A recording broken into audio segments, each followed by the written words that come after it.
Good day mga ka-story. So ayan, dumating na ang ating delivery ng URC. So it's happy to say na mabilis yung delivery natin ng URC. So good job URC. Maaga yung deliver. Ano lang siya, 2 days. Ayan, C2. So, ang C2 po ay mataas na siya. Pero, nakukuha pa natin siya sa URC. Pag direct tayo sa supplier, ay sa mismo sa company, ay mababa po. Ang original price niya ay, ang SRP niya ay 299 yung C2.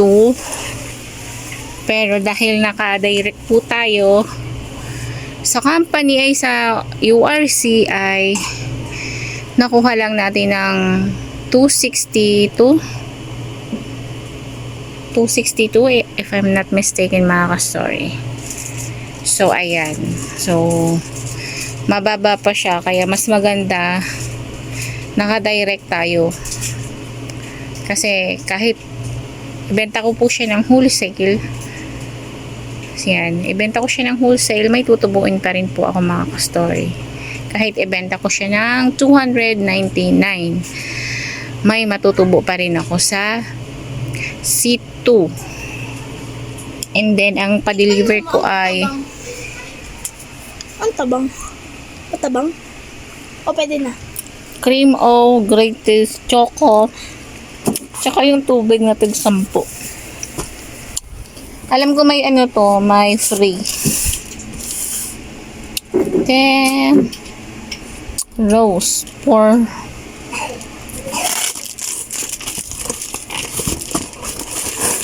may pritong ano eh. Tinanggal na yata ni Boss Amo.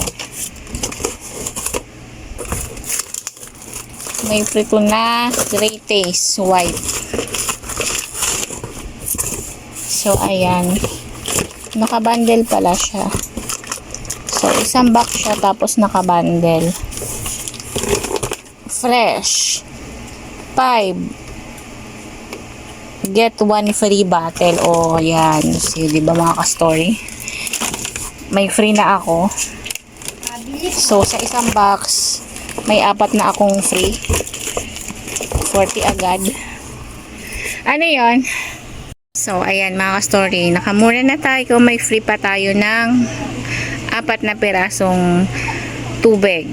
So, may 40 pesos na tayo agad doon sa isang box. Ayan mga ka-story. So, direct po yan sa URC Rubina Company. 5 AM pala kami mga ka-story, nagbubukas ng store at ang bumabangon ng maaga po ay si Boss. So, siya yung nagbukas ng store at 5 AM kasi meron kaming estudyante na papasok ng 6. So, yan, pag umaga ang ginagawa niya, nag-aayos siya ng paninda, binabalik yung mga paninda sa mga kanya-kanyang pwesto niya. So, siya yung early bird sa amin.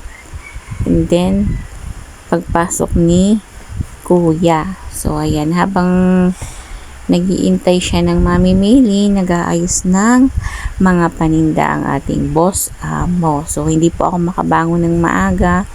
Gawa ng ang aking baby ay ayaw niya akong pabangunin na maaga at nadede po siya sa akin. So, no choice talaga, si Boss Amo talaga ang magbabangon sa umaga para mag-open ng tindahan at mag-asikaso sa ating estudyante. So, every morning, yan po yung ginagawa niya. Nagwawalis din sa labas. So, maganda po ang store. Pag umaga pa lang, ay malinis na po ang labas. So, isa rin po yan sa nakakaakit sa mamimili na hindi po madumi ang ating labas.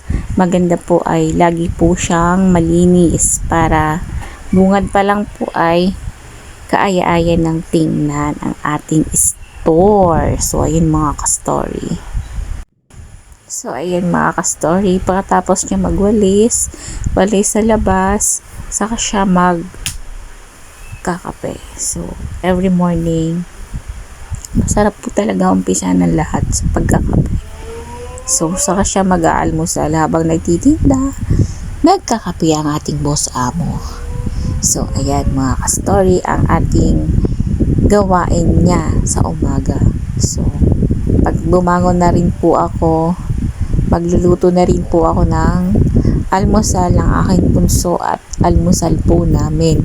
Kasi si kuya po, yung aking estudyante, ay nag-aalmusal na din po siya ng tinapay at gatas bago siya pumasok. So, hindi po siya kanin person sa umaga yung aking kuya. So, dito po sa bahay, kape-kape lang po kami sa umaga. Yan, bumangon na po ako at nagtimpla na din po ako dyan ng kape dahil magluluto na rin po ako ng almusal ng aking baby.